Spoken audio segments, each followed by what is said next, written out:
தமிழ்நாட்டில் இருக்கிற அழகான மலை நகரங்களில் ஒரு ஸ்பெஷல் இடம் அதுதான் ஊட்டி. மூடு பனியால் மூடப்பட்ட மலைகள், குளிர்ந்த காற்று, பசுமையான தேயிலை தோட்டங்கள் இதெல்லாம் சேர்ந்தது தான் இந்த அழகான குயின் ஆஃப் ஹில் ஸ்டேஷன்ஸ். ஊட்டி அப்படின்னா அது ஒரு சுற்றுலா இடம் மட்டும் இல்லை, அது ஒரு அனுபவம். இங்கே வர்றவங்களுக்கு இந்த இடம் ஒரு அமைதியையும் ஒரு சந்தோஷத்தையும் கொடுக்குது. ஊட்டியின் உண்மையான பெயர் ஊத்தகம் தலம். ஆனால் எல்லாருக்கும் அது ஊட்டின்னு தான் தெரியும். ஊட்டியை உலகத்துக்கு அறிமுகப்படுத்தியது ஜான் சல்லிவன். 1820களில் அவர் இந்த மலைப்பகுதியை கண்டுபிடிச்சாரு.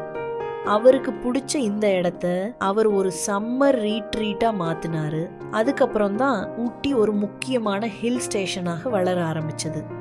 ஊட்டியின் இன்னொரு ஸ்பெஷல் என்னன்னா, இந்த மலை ரயில் நீலகிரி மவுண்டன் ரயில்வே 1908 ஆரம்பிக்கப்பட்டது. இந்த ரயில் பயணம் மெதுவா மலைகளை கடந்து போகும்போது அதோட காட்சிகள் மனசுக்கு ரொம்ப நிம்மதி தரும். இப்படி இயற்கையும் வரலாறும் சேர்ந்த இந்த ஊட்டி ஒவ்வொரு பேருக்கும் மறக்க முடியாத நினைவுகளை கொடுக்குது. ஒரு தடவை வந்தா மறுபடியும் வரணும் போல தோணும் இடம் அதுதான் நம்ம ஊட்டி. ஊட்டியின் அழகுல இன்னொரு அமைதியான இடம் இருக்கு, அதுதான் எல்க் ஹில் முருகன் கோவில். மலை மேல அமைந்த இந்த கோவில் சுத்திலும் பசுமையோட ரொம்ப அழகா இருக்கும். இந்த கோவில்ல இருக்கிற முருகன் சிலை சுமார் 40 அடி உயரம். ஊட்டிக்கு வர்ற பல பேரு இந்த கோவிலுக்கு வந்து தரிசனம் பண்றது ஒரு வழக்கம். இங்கிருந்து பார்க்குற ஊட்டி நகர காட்சி ரொம்ப சூப்பரா இருக்கும். இங்க வந்தா ஒரு விதமான அமைதியும் மனசுக்கு நிம்மதியும் கிடைக்கும். அதனால தான் இந்த இடம் சுற்றுலா இடம் மட்டும் இல்லை, ஒரு ஆன்மீக அனுபவம்னு சொல்லலாம். வாங்க இங்க இருக்கிறவங்கள்ட்ட கேட்டு பார்ப்போம். ஊட்டி வந்து ஒரு டூரிஸ்ட் பிளேஸு. பெரும்பாலும் வந்து நம்ம இங்கே ஊட்டியில் வந்து என்னென்ன பிளேஸ் இருக்குன்னாக்கா, தொடப்பட்ட மலை, highest peak in South India, உயர்ந்த மலை அது ஒன்று இருக்குது. நெக்ஸ்ட்டு டீ கார்டன் ஒன்று இருக்குது, டீ ஃபேக்ட்ரி ஒன்று இருக்குது. Next botanical garden, rose garden, Karnataka garden, boating, இதெல்லாம் வந்து ஊட்டி டவுனுக்குள்ளே இருக்குது. தம்பி சுற்றி காக்கணும்னா இவ்வளோ பிளேஸும் ரெக்கமெண்ட் பண்ணுவோம். நம்ம தொடப்பட்டா மலையிலேருந்து போட்டிங் மட்டும் நம்ம ரெக்கமெண்ட் பண்ணுவோம். சாயங்காலம் மட்டும் உங்களுக்கு எல்லாம் சுற்றி காட்டி கூப்பிட்டு வந்து ரிட்டர்ன் எங்கே ட்ராப் பண்ணுமோ அங்கே ட்ராப் பண்ணிடுவோம். ஊட்டி பற்றி, இந்த நேச்சர் பற்றி சொல்லுவோம். அவங்க கேட்பாங்க கிளைமேட்ஸ் எப்படின்ட்டு. ஏப்ரல் மாதம் வந்து நம்மளுக்கு ஏப்ரல் மேலாம் வந்து ஃபுல் சீசன், பீக் சீசன் இருக்கும். அந்த டைம் வந்து பார்த்தீங்கன்னா அதெல்லாம் பசுமையாக இருக்கும், வந்து பார்க்கறதுக்கு நல்ல ஒரு இதாக இருக்கும். அட்மாஸ்பியர்லாம் நல்லா இதாக இருக்கும். அதே ஜூன் ஜூலைலலாம் பார்த்தீங்கன்னா மழை வந்துடும். டிசம்பரில் பார்த்தீங்கன்னா உங்களுக்கு பனி வந்துடும். எல்லோரும் வந்து என்ஜாய் பண்ணுங்க ஊட்டிக்கு. ஏன்னா இங்கே வந்து ஒரு பீஸ்ஃபுல் இது இருக்கும், நல்ல கிளைமேட்டு. வந்து ஒரு 2 நாள் 3 நாள் இருந்து தங்கிட்டு என்ஜாய் பண்ணிட்டு எல்லாத்தையும் பார்த்துட்டு சந்தோஷமாக போங்க. உண்மையும் அதனை செல்லும் போக்கினை விளக்கி மேலாம், நன்மையும் அதனை காட்டி நவையரு காட்சி நல்கி, எண்ணியம் எளியனாக்கி ஈர்வினை நீக்கியாண்ட பன்னிரு தடந்தோல் வல்லல் பாத பங்கயங்கள் புற்றி புற்றி. எல்லாம் வல்ல எம்பெருமான் தினந்தோறும் அன்றாடம் நான் வழிபடக்கூடிய எனது வழிபடு தெய்வம் ஏல்கில் பாலதண்டாவாணி சுவாமியினுடைய திருத்தால் பணிந்து இந்த ஒரு சந்தர்ப்பத்தில் உங்களை எல்லாம் சந்திப்பதிலும் உங்களிடத்தில் உரையாடுவதிலும் மகிழ்ச்சி அடைகிறோம். இந்த இடமாகப்பட்டது உதகை மாநகரத்தில் எல்கில் என்று அழைக்கப்படக்கூடிய இடம். எல்க் என்றால் ஒரு வகையான மான்கள். அந்த எல்க் என்று சொல்லக்கூடிய ஒரு வகையான மான்கள் இந்த இடத்தில் இருந்ததினாலே இந்த இடம் எல்கில் என்று அழைக்கப்படுகிறது. எவ்வாறு டைகர்கள், ஒயிட்டுகள், ரெட்டுகள் என்று அழைப்பார்களோ அதே போல் இந்த இடம் எல்கில் என்று அழைப்பார்கள்.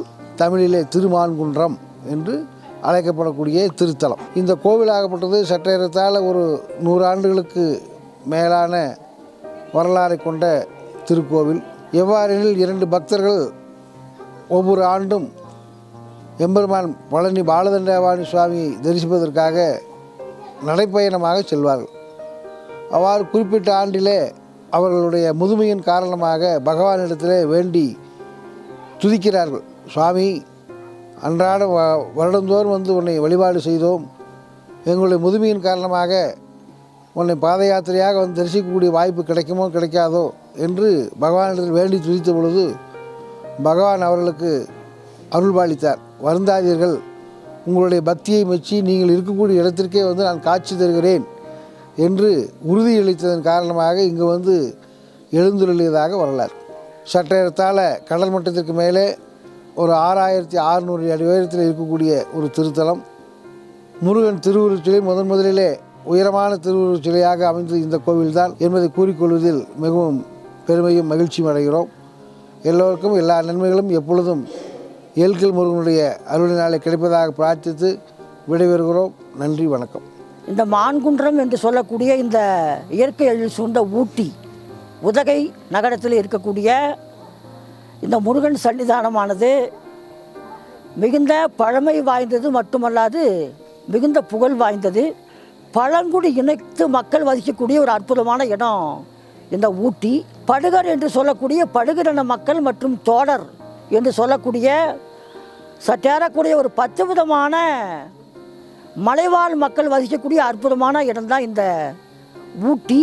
இருக்கக்கூடிய கலெக்டர் ஐயாவுடைய உத்தரவின் பேரில் மேக்சிமம் இவங்கெல்லாம் பிளாஸ்டிக்கெல்லாம் அவாய்ட் பண்ணி ரொம்ப கொஞ்சம் இந்த மக்கள் எல்லாமே இயற்கையை வந்து மதித்து வாழ்க்கை நடத்தி கொண்டு இருக்கிறார்கள். பக்தர்கள், தோடர்கள், படுகா இனத்து மக்கள் எல்லாருமே இந்த ஊர் முருகப்பெருமான் வந்து குலதெய்வம் மாறி அவங்களுக்கு.